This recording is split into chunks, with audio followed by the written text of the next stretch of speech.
Hi friends, welcome to my channel. Sambar అండి. ఇవి వచ్చేసి పెసరపప్పు మొలకలతో అండి. మొలకలతో సాంబార్ చేయడం వల్ల చాలా యూజెస్ ఉన్నాయి. మొలకలు మనం తినటం వల్ల, లేకపోతే ఇట్లా సాంబార్ కానీ, పప్పు కానీ, ఇట్లా వడలు కానీ వేసుకోవడం వల్ల చాలా ఉన్నాయి. అందుకని ఇప్పుడు మొలకలతో పెసరపప్పుతో మొలకలు చేశాను. దాంతో సాంబార్ చేస్తున్నాను. ఇది కూడా పెసరపప్పులో వచ్చేసి పచ్చిపప్పు కూడా వేసాను. ఇట్లా మొలకలు చేయడం వల్ల మనకి కాల్షియం, ఫ్యాట్ కూడా తగ్గుతుందండి ఇలా మొలకలు తినడం వల్ల. అందుకనే నేను ఇలా చేస్తున్నాను. దీంట్లో మనకి విటమిన్ బి, విటమిన్స్ కూడా ఎక్కువ ఉంటాయి. చూడండి, కాల్షియం కూడా ఎక్కువ ఉంటుంది ఇలా మొలకలు తినడం వల్ల. అలా పచ్చిపప్పు వేసాను. చింతపండు కొంచెం వాటర్ వేసి కొంచెం హీట్ చేశాను, తొందరగా నానడం కోసం చింతపండు ఇలా చేశాను. చూడండి, మొలకల్ని పెట్టేసి పచ్చిపప్పు వేసేసి ఇట్లా పప్పు వేసుకున్నాను. పచ్చిపప్పు మొలకలు కలిపి కుక్కర్ పెట్టారనమాట. ఒక 5 విజిల్స్ వచ్చేదాకా ఉంచాను, ఎందుకంటే పచ్చిపప్పు తొందరగా ఉడకవు కదా. ఇది పప్పు ఇట్లా మెదిపానండి. కొవ్వును కూడా తగ్గిస్తుందండి. వెయిట్ లాస్ కూడా చాలా బాగా పనిచేస్తుంది ఈ మొలకలు. చింతపండు పులుసు వచ్చేసి పప్పు చింతపండు పులుసు కలిపి పెట్టుకున్నాను. మీకు ఎప్పుడు మేము చేస్తాం కదా అనుకుంటారేమో, కానీ కొంచెం డిఫరెంట్ గా ఉందండి. ఒకసారి చూడండి, స్కిప్ చేయకుండా చూస్తే వీడియో మీకు అర్థమవుతుంది. ఇట్లా రెండు కలిపాము. మొలకలు తినడం వల్ల కూడా స్కిన్ కూడా బాగా గ్లో వస్తుందండి. దీంట్లో సాంబార్లోకి వచ్చేసి ఉల్లిపాయలు, పచ్చిమిర్చి, కరివేపాకు, వంకాయ, టమాటా వేస్తున్నాను. మునక్కాయలు కూడా వేసుకోవచ్చు. మన దగ్గర ఏం కూరగాయలు ఉంటాయి అన్నీ వేసుకోవచ్చు. ప్రజెంట్ మా ఇంట్లో ఉన్న వాటితో చేస్తున్నాను. ఫస్ట్ తాలింపు వేస్తున్నానండి. తాలింపు కొంతమంది వేస్తారు, తర్వాత లాస్ట్ లో తాలింపు వేస్తారు. ఒకసారి సాంబార్ ట్రై చేసి చూడండి, టేస్ట్ ఎలా ఉంటుందో మీకే తెలుస్తుంది. తాలింపు వేసిన తర్వాత పచ్చిమిర్చి వేసాను. మనలో ఎక్కువ ఫ్యాట్ ఉన్నా కూడా ఈ మొలకలు అంటే డైరెక్ట్ తినడం వల్ల గ్యాస్ వస్తుందేమో అనుకుంటారు. ఏమీ రాదండి. కాకపోతే అలా అనుకున్న వాళ్ళకు, అనుమానంగా ఉన్న వాళ్ళు ఇలా ట్రై చేయండి ఒకసారి. సాంబార్ లాగా, పప్పు లాగా ఇలా ట్రై చేసి చూడండి, ఎలా ఉంటుందో మీకు తెలుస్తుంది. టేస్ట్ అయితే సూపర్ వస్తుందండి. పచ్చిమిర్చి యాగాలండి, కొంచెం బాగా యాగకల్లా. చూడండి, కొంచెం అయిన తర్వాత పచ్చిమిర్చి ఫస్ట్ వేస్తే బాగా పేలతాయి కదా అక్క అని అనుకుంటారేమో. పచ్చిమిర్చి పేలతాయి అని కొంచెం సిమ్ లో పెట్టి వేయండి. లాస్ట్ లో పచ్చిమిర్చి వేసామంటే ఏమీ ఉండదు టేస్ట్. ఫస్ట్ పచ్చిమిర్చి వేసిన తర్వాత ఉల్లిపాయలు వచ్చేసి కొంచెం బ్రౌన్ కలర్ వచ్చేదాకా వేపండి.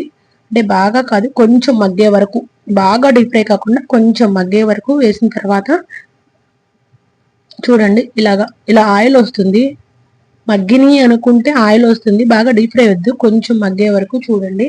తర్వాత అల్లం చిన్నులపై పేస్ట్ వేసానండి. ఏమి ఇబ్బంది ఏమి ఉండదండి. అల్లం చిన్నులపై పేస్ట్ టేస్ట్ బాగుంటుంది. మొలకలు సాంబార్ పెడుతున్నాం కాబట్టి పెసరపప్పుతో ఒక్కసారి ట్రై చేసి చూడండి. ట్రై చేసిన తర్వాత మీరు కామెంట్ చేయండి టేస్ట్ ఎలా వచ్చిందో. సూపర్ వస్తుంది టేస్ట్ అయితే మాత్రం. ఇట్లా కొంచెం అల్లం చిన్నులపై పేస్ట్ వేసాను. అల్లం చిన్నులపై పేస్ట్ లో నుంచి కొంచెం ఆయిల్ వచ్చిన తర్వాత దాంట్లో టమాటాలు వేసాను. టమాటాలు కూడా కొంచెం మగ్గనిచ్చాను. చూడండి, టమాటాలు వేసాను. విటమిన్స్ అనేది మొలకలు తీసుకోవడం వల్ల మనకి విటమిన్స్ అనేది తొందరగా వస్తాయండి. మొలకలు డైరెక్ట్ గా తిననప్పుడు మనం దాన్ని ఏదో విధంగా మనం యూజ్ చేయడం వల్ల మనకి బెనిఫిట్స్ ఉంటాయని చెప్పని నేను ఇలా సాంబార్ చేస్తున్నాను. టేస్ట్ బాగుంటుందా అని అనుకుంటారేమో. టేస్ట్ అయితే సూపర్, వేరే లెవెల్లో ఉంటుంది. హోటల్ సాంబార్ కూడా పనికిరాదు, అలా ఉంటుంది. చూడండి, వంకాయ ఉంది కదా, వంకాయ తొందరగా మగ్గిపోతుంది కదా, నేను లాస్ట్ లో వేసాను వంకాయ. ఇవి కొంచెం మగ్గుతున్నాయి అనగా నేను సాల్ట్ వేసాను. సాల్ట్, కొంచెం పసుపు, ఎవరి టేస్ట్ తగ్గట్టు వాళ్ళు సాల్ట్ వేసుకోండి. సాంబార్లో ఎక్కువ ఉప్పు పడుతుంది కాబట్టి నేను వేసాను. మా చిన్న స్పూన్లేనండి, 2-3 సార్లు వేస్తున్నాను. ఉప్పు కసిని తింటారేమో అనుకోకండి. మా చిన్న చిన్న స్పూన్స్, అందుకే నేను 2 సార్లు వేసాను. చూడండి, ఇంకా అవి కలుపుకున్న తర్వాత పసుపు మనలో ఉన్న ఫ్యాట్ని కూడా తగ్గిస్తాయండి. అంటే కొంచెం, అంటే మనం ఒకసారికే ఫ్యాట్ తగ్గిద్దా అలా అనుకోకండి. ఒకసారి ట్రై చేసి చూడండి. మొలకలు డైరెక్ట్ గా కాకుండా ఇలా తింటే ఎలా ఉంటుంది ట్రై చేసి చూడండి. పసుపు, కారం ఇలా వేసాను. కొంచెం అవి మగ్గుతున్నాయి అనగా చూడండి, ఆయిల్ వస్తుంది బయటికి.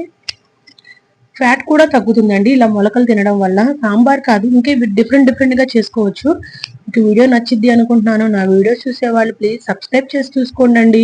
కామెంట్ చేయండి ఎలా ఉన్నాయో, ప్లీజ్ కామెంట్ చేయండి, నాకు హెల్ప్ అవుతుంది. తర్వాత పక్కన అలా ఆయిల్ వచ్చిన తర్వాత పక్కన మనం కలిపి పెట్టుకుందాం కదా పప్పు అను చింతపండు పులుసు, కలిపి పెట్టుకుని దీంట్లో యాడ్ చేస్తున్నాను. చూడండి, ఇప్పుడు కొంచెం మంట హైలో పెట్టుకున్నా పర్లేదు. యాడ్ చేశాను. యాడ్ చేసిన తర్వాత అది మరుగుతుంది. సూపర్ టేస్ట్ ఉంటుందండి. ఒక్కసారి ట్రై చేయండి. తర్వాత మీరే కామెంట్ చేయండి. ఎలా ఉందో కామెంట్ చేయండి. నా ఛానల్